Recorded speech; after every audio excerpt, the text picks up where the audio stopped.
আমরা দেখছি এখানে আহাত ভাইকে এবং একটি গরু।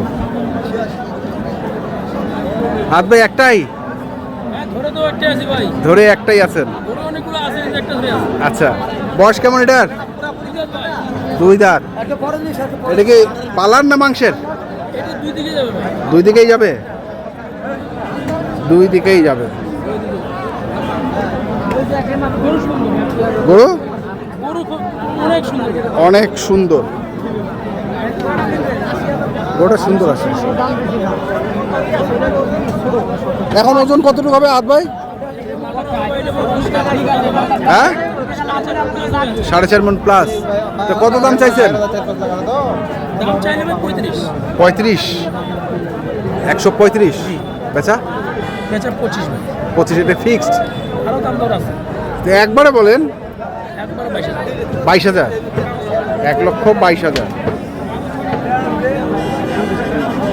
আহাত ভাই, আমরা রয়েছি ঠাকুরগাঁ জেলার খোঁচাবাড়ি হাট। মঙ্গলবার শনিবার বসে। মঙ্গলবার হাট বড় হাট। মোবাইল নাম্বারটা বলেন। 0177 হ্যাঁ 07 হ্যাঁ 8455। ঠিক আছে, ধন্যবাদ। দর্শক দেখলেন 1,22,000।